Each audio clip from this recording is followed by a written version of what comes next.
परंतु त्यालाही computer restriction आहेच थोडे. म्हणजे आपण मेंटली प्रिपेअर होऊन माणूस म्हणून जो मेंटली आपण विचार करतो नाही, कॉन्सेप्ट विचार करतो आणि तो पेपरवरती उतरवतो हाताने, त्याला तोड नाही कम्प्युटरची. कम्प्युटर शेवटी कम्प्युटरमध्ये आपण जे टाकतो तेच देतो कम्प्युटर. बरोबर. त्यामुळे शेवटी मनाचा जो ताबा पाहिजे की काय मला हवंय, माइंड आपला जो मेंदू विचार करतो तो कम्प्युटर एवढा विचार करू शकत नाही. त्यामुळे ते कधीही मानवी डिझाईन जे आहे ते प्रेफरेबल आहे. कम्प्युटरला लिमिटेशन्स आहे, कम्प्युटर फास्ट काम करतं असं आहे.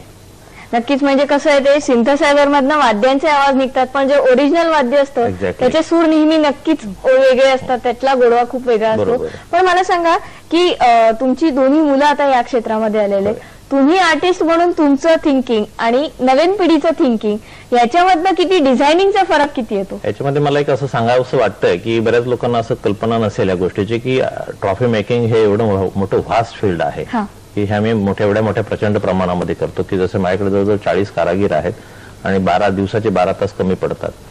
तर मी बिईंग अन आर्टिस्ट मला ते एक ऍडव्हान्टेज आहे की मी लवकरात लवकर काम क्लिक होतं माझ्याकडून, डिझाईन फायनल होतं आणि लेआउटचा सेन्स म्हणा, डिझाईनचा सेन्स खूप चांगल्या पद्धतीने असल्या कारणाने मला ते बेनिफिटेड आहे. तेच मी माझ्या मुलांमध्ये हे केलं की दोघांनाही मी आर्टिस्ट केलं, कमर्शियल आर्टिस्ट केलं आणि दोघंही आता माझ्याबरोबर त्या फील्डमध्ये आहेत आणि ते माझ्यापेक्षाही चांगलं बऱ्यापैकी मोठं काम करतात.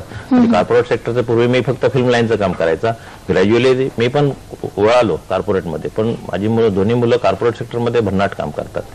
पण मला म्हणायचं की आता भारतामध्ये हे फील्ड किती आहे? कारण आर्टिस्ट म्हटल्यानंतर आपल्या डोळ्यासमोर काही ठराविक प्रतिमा येतात, काही ठराविक फील्ड येतात, त्यातलं हे इतकं वेगळं फील्ड आहे. मग आपल्याकडे साधारण हे किती मोठं आहे, ह्याच्यातल्या संधी किती आहेत? भरपूर आहेत कारण हे वाढत चाललंय दिवसेंदिवस. कारण गिव्ह अवे हे जे आर्ट आहे, ट्रॉफी म्हणजे एक मेमरी, एक कुठल्या तरी एखाद्या समारंभाची मेमरी असणं किंवा एक अचिव्हमेंट केलं त्याची आठवण, ह्या सगळ्या गोष्टी सांभाळून ठेवण्यासाठी ट्रॉफी. तर ट्रॉफी त्याच्यातही 2 भाग करतो की ते काहीतरी द्यायचं, फुकट द्यायचं आणि देऊन टाका काहीतरी, तसं मी काम करत नाही. जे खरोखर प्रेमाने 2 पैसे जास्त गेले तर चालतील, खूप चांगलं काम करायचं, त्या भावनेने जे करतात त्याचं काम आपण प्रेफर करतो आणि ते तसं पद्धतीनेच करतो की जे लाईफ लॉंग राहील, टिकून राहील, चांगलं डिझाईन राहील, स्मरणात राहील असं. नक्कीच. म्हणजे श्वेता, या क्षेत्रात करिअरच्या खूप संधी आहेत आणि हे सगळे पुरस्कार ज्यांनी डिझाईन केलेले आहेत ते विजय सोनावणे आपल्यासोबत आतापर्यंत गप्पा मारत आहेत. सर, आपण बघितलं इतके सगळे पुरस्कार तुम्ही केलेले आहेत, पण असं होतं का की एखादी ट्रॉफी बघितल्यानंतरही तुम्ही केलेली किंवा तुम्ही न केलेली, मी याच्यात अजून काय करू शकलो असतो, असा विचार सारखा येत राहतो मला? नक्कीच येत राहतो. कुठलीच गोष्ट कम्प्लीट होऊ शकत नाही, कधीच होऊ शकत नाही. तसं आम्हाला असं वाटतं ना की जरी क्लायंटला आवडली ट्रॉफी, कम्प्लीट झाल्यानंतर खूप तारीफ झाली, तरी पण नंतर असं वाटतं ना याच्यात असं काहीतरी पाहिजे होतं. ते नेक्स्ट टाइम आम्ही परत ते रिवाइज करत राहतो. हा नेव्हर एंडिंग प्रोसेस आहे, तो कायम चालूच राहतो. त्याचं हेच मूळ कारण आहे की बरेच प्रतिष्ठित जी कोणी लोक आहेत, बऱ्यापैकी मोठी लोक आहेत, नाव घ्यायचं झालं तर आता रत्नाकर शेट्टी साहेबांचं नाव आलं होतं. त्यांचा एवढा विश्वास आहे की ते फक्त टेलिफोनवरतीच मला कॉन्सेप्ट सांगतात की सोनवणे असं आहे, तुम्ही ताबडतोब डिझाईन करून ईमेल करा. तर ईमेलवरतीच आम्ही सगळं फायनल करतो. बरेच वर्ष आम्ही भेटलेलो नाही, 1-2 वर्ष भेटलेलो नाही दुकानांना, तर ते सगळं प्रोसेस चालू असतो. बीसीसीआयची किंवा एमसीआयची जेवढ्या ट्रॉफीज आहेत त्या सगळ्या आपणच बनवतो. आजकाल माझी मुलं बघतात, परंतु मोस्टली टेलिफोन मलाच येतात किंवा नाही तुम्ही असं कॉन्सेप्ट आहे, हे तुम्ही जरा प्रोसीड करा. त्या टेलिफोनवरती सगळ्या गोष्टी होतात, ईमेलवरून सगळ्या गोष्टी होतात. आता जसं लता मंगेशकर पुरस्कार अनाऊन्स झाला तो आपण केला होता, किंवा सांस्कृतिक पुरस्कार तो आपण क्रिएट केला होता. तसं ज्ञानोबा तुकाराम पुरस्कारही गेल्या वर्षापासून जो केला होता त्याची तर खूप म्हणजे अजय अंबेकरांनी खूपच तारीफ केली. टेलिफोन करून फंक्शन झाल्यानंतर ताबडतोब फोन करून सांगितलं, नाही अप्रतिम, सगळ्यांना खूप आवडलं, एवढं छान डिझाईन होऊ शकत नाही याच्यापेक्षा. तरी पण आम्हाला वाटतं नाही त्यात काहीतरी उणीव आहे किंवा हे आपण आणखी पुढच्या वेळेला सुधारूया, ते होत राहतं कायम. पण असं कधी झालंय का की पुरस्कार विजेत्याला ज्यावेळी कळलं की आपल्या हातात जी ट्रॉफी आहे, जी आपल्या हातात बाहुली आहे, ती आपल्या समोरच्या माणसाने केली, त्यावेळी मिळणारी रिॲक्शन कशी असते? खूपच चांगली असते ना. आणि मोस्टली ह्या फील्डमध्ये सगळे लोक मला जेवढे म्हणजे बऱ्यापैकी ओळखतात, त्याच्यामुळे माहिती. आणि माझी ट्रॉफी जी आहे की जाणकार लोक विचारणार ही सोनवणेची ट्रॉफी, हे एवढं मला रेकग्नेशन मोर दॅन इनफ आहे असं वाटतं. नक्की या क्षेत्रामध्ये तुमचं नाव असं आहे की जर ट्रॉफी तयार करायची असेल तर सोनवणेकडे जा, असं तुमच्या बाबतीत म्हटलं जातं.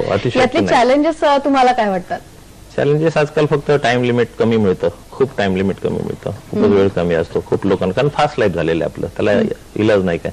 पण आम्ही त्या वेळामध्ये पोहोचतो. अजून कोणाला कधी काय असं झालेलं नाही, मिसफायर कधीच नाही झालेलं अजूनपर्यंत आपल्या लाईफमध्ये. आयुष्यामध्ये 28 वर्ष मी काम करतोय, जवळजवळ 24 वर्ष झाली, पण कधीही असं मिसफायर नाही झालेलं. सगळ्या गोष्टी वेळेत येतात, कारण टाइम बाउंड डिलिव्हरी असतात. ह्या फंक्शन मध्ये त्या दिवसात अगर ट्रॉफीज नाही पोहोचल्या तर त्याची काडी किंमत, काही किंमत नाहीये. म्हणून ते अगदी बिफोर फंक्शन कुठल्याही आदल्या दिवशी म्हणा किंवा 2 दिवस अगोदर वेळेत पोहोचले जातात. पण मला एक असं विचारायचं वाटतं आता की जेव्हा तुम्ही सुरुवात केली तेव्हा काही मोजके अवॉर्ड होते, आता बघितलं तर भरमसाठ अवॉर्ड आहे. अगदी म्हणजे फक्त फिल्म क्षेत्र घेतलं तरी दर 1-1.5 महिन्याआड एक अवॉर्ड फंक्शन होत असतं. या सगळ्यामध्ये कुठेतरी हरवून गेल्यासारखं असं वाटत नाही का, किंवा हेच सगळं पुन्हा पुन्हा कल्पना आपली त्याच तिथेच गोळत राहतात असं वाटतं का? नाही, तसं बघायला गेलं तर दुसरा भाग आहे, परंतु ट्रॉफी डिझायनिंग बघितलं ना तर तुम्हाला तसं वाटणार नाही. प्रत्येक ट्रॉफी ही वेगळी आहे. कोणीही केली, जर आज मी केली किंवा कोणी केली किंवा कोणी आणखी बाहेरची असेल तर प्रत्येक ट्रॉफी डिझाईन वेगळी आहे. परंतु कॉन्सेप्ट जे आहे ट्रॉफी गिव्हिंगचा, देण्याचा, तो मात्र तो कायम तसाच आहे. त्या थोडं इकडे तिकडे केलेलं असतं. पण ट्रॉफी डिझायनिंग तुम्ही बघितल्यानंतर प्रत्येक ट्रॉफी वेगवेगळीच आहे. मग ह्याच्या एकाच कॉन्सेप्ट वरती वेगवेगळ्या ट्रॉफीज करणं कितपत खूप कठीण आहे. म्हणून मग त्याला लिमिटेशन, फिल्म अवॉर्ड म्हटल्यानंतर कधीतरी फिमेल फॉर्म हा एक लिमिटेशन आलेला आहे त्याला. मग फिल्मफेअर उभी होती तर मग स्क्रीनची आहे ती बसलेली बाहुली आहे, हा फरक आहे. त्याला त्याच्यातही ब्युटी आहे. नक्कीच आम्ही आता आशा करतो की लवकरच ऑस्कर्स तुमच्या हातातनच घडू आणि त्यावेळी आपण पुन्हा गप्पा मारायला भेटू. तुमचा ऑस्कर्सचा अनुभव जाणून घेण्यासाठी तुमच्यावर गप्पा मारून खूप मजा आली.